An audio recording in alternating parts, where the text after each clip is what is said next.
ሰላም ጤና ይስጥልን ክቡራንና ውድ አድማጭ ተከታታዮቻችን፣ በዛሬው ዝግጅታችን የዩቲዩበሮች የገበያ ማዕከል የሆነው ታላቁ ዋልድባ ገዳምን በተመለከተ በርካታ ሰዎችን ያስቆጣውና እጅግ መነጋገሪያ የሆነው የታላቁ ዋልድባ ገዳምን በተመለከተ እጅግ ጥብቅና ያልተገመተ እንዲሁም ቁጣን የቀሰቀሰ መረጃን ይዘን ቀርበናል። እስከ ፕሮግራማችን ፍጻሜ ድረስ አብራችሁ እንድትቆዩ በአክብሮት እየጋበዝ እንደተለመደ ሁላችሁም ቪዲዮን ላይክ አድርጋችሁ ሀሳብ አስተያየታችሁን በኮሜንት አስቀምጡልን። እንዲሁም ለዚህ ታላቅ ዩቲዩብ ቻናል አዲስ ሆናችሁ ደግሞ ሁላችሁም ዩቲዩብ ቻናሉን ሰብስክራይብ አድርጋችሁ የደውል ምልክቱን በመጫን ኦል የምትለውን ያብሩ። በታላቁ ዋልድባ ገዳም ስም የሚነገደው የዲጂታል ንግድና የዝምታው ምስጢር ምንድን ነው? ይህ ገዳም ትልቅ ቦታ ነው። ካለፈው ወር ጀምሮ ዩቲዩበሮች መጨቃጨቂያ መድረክ አድርገውታል።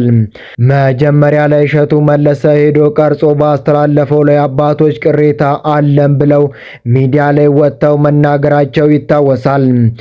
እሸቱ መልሶ ጋብዞ ይቅርታ ጠየቀን ብለው በቪዲዮ መረጃ አጋርተው እንደነበር የቅርብ ጊዜ ትዝታችን ነው።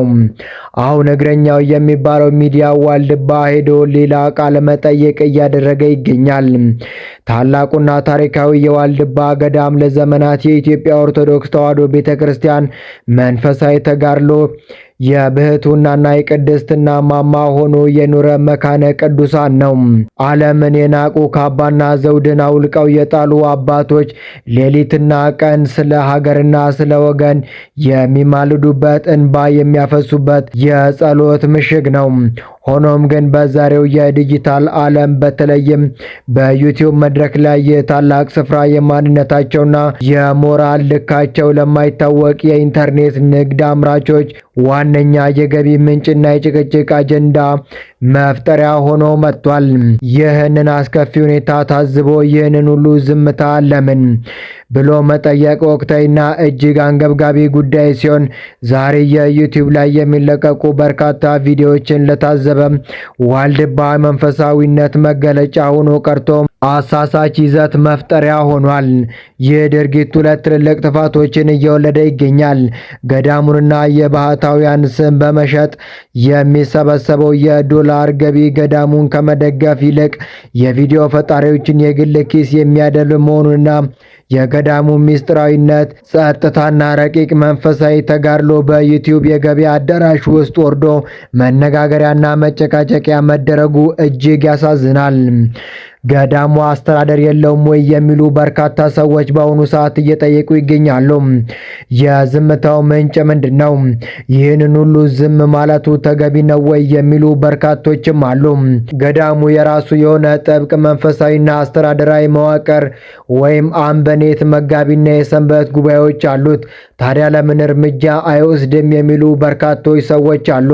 በዋልድባ ያሉ አባቶች ከዓለም ድምፅ የራቁ ስልክና ኢንተርኔት የማይጠቀሙ የዓለምን ወሬ እንደ ጉዱፍ የሚቆጥሩ ናቸው። በዩቲዩብ ላይ ግን ስለነሱ ምን እየተባለ እንደሆነ ጨርሶ ላያውቁ ይችላሉ። ቢያውቁም ለዓለም ወሬ መልስ አንሰጥም በሚል የንቀት ዝምታ ሊያልፉት እንደሚችሉም እየተገለጸ ይገኛል። ትልቁ ችግር ያለው ገዳሙ ውስጥ ሳይሆን በገዳሙ ስም አባቶች እንዲህ አሉ እያሉ ከገዳሙ ድረስ በመሄድ መረጃ እየቀጠፉ ወደ ውጭ የሚያወጡ የገዳሙን ስም የሚያጠለሽ ቪዲዮ እየለቀቁ መታየቱ አሳዛኝ ሆኖ ተገኝቷል። ሆኖም ግን የገዳሙ አስተዳደር ዝም ማለቱ በውስጥ ላለው መንፈሳዊ ጸጥታ ጥሩ ቢሆንም በውጭ ያለው ምዕመን ከማደናበርና ከማጭበርበር ለመጠበቅ ግን የግድ ይፋዊ መግለጫና ቁጥጥር ያስፈልገዋል። አንዳንድ ዩቲዩበሮች ገዳሙን የገንዘብ ማሰባሰቢያ ብቻ ሳይሆን የፖለቲካና የብሔር ፍጆታ ማራመጃም ያደርጉታል። አንዱ ተነስቶ ዋልድባ ተደፈረ ሲል፣ ሌላው ደግሞ የለም አልተደፈረም በማለት በቅዱስ ስፍራው ላይ የቃላት ጦርነት ይከፍታሉ። ይህ አይነቱ ድርጊት የገዳሙን ታሪካዊና መንፈሳዊ ክብር ዝቅ የሚያደርግ፣ ምዕመናንን በገዳሙ ላይ ያላቸውን አመኔታና ፍቅር እንዲቀንስ የሚያደርግ አደገኛ ሁኔታ ሲሉ አባቶችና በርካታ ሰዎች እየተቃወሙት ይገኛሉ። ይህንን ዝምታ ሰብሮ ስርዓት ማስያዝ የገዳሙ አስተዳደር ብቻ ሳይሆን የጠቅላላው የቤተ ክርስቲያኑ መዋቅርና የምዕመናን ድርሻ ነው።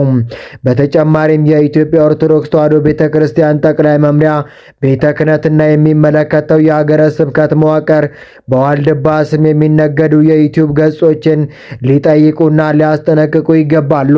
ታላቁ ዋልድባ ገዳም የሀገር ባልደረባ የቅዱሳን መነኮሳት ቤት እንጂ የዩቲዩበሮች የገበያ ማዕከል አይደለም። የገዳሙ አስተዳደርና የበላይ አካላት ለጉዳዩ ትኩረት ሰጥተው ሕጋዊና አስተዳደራዊ እርምጃ ካልወሰዱ የነጋዴዎቹ ድፍረት እየጨመረ ሄዶ የገዳሙን ክብር ማርከሱ አይቀሬ ነው። ቅዱስ ስፍራውን ከዲጂታል ነጋዴዎች መከላከል የሃይማኖትም የሞራልም ግዴታ ነው ሲሉ አባቶችና ትላልቅ ተጽዕኖ ፈጣሪ ሰዎች እጅግ ጥልቅ የሆነ ተቃውሟቸውን እየገለጹ ይገኛሉ።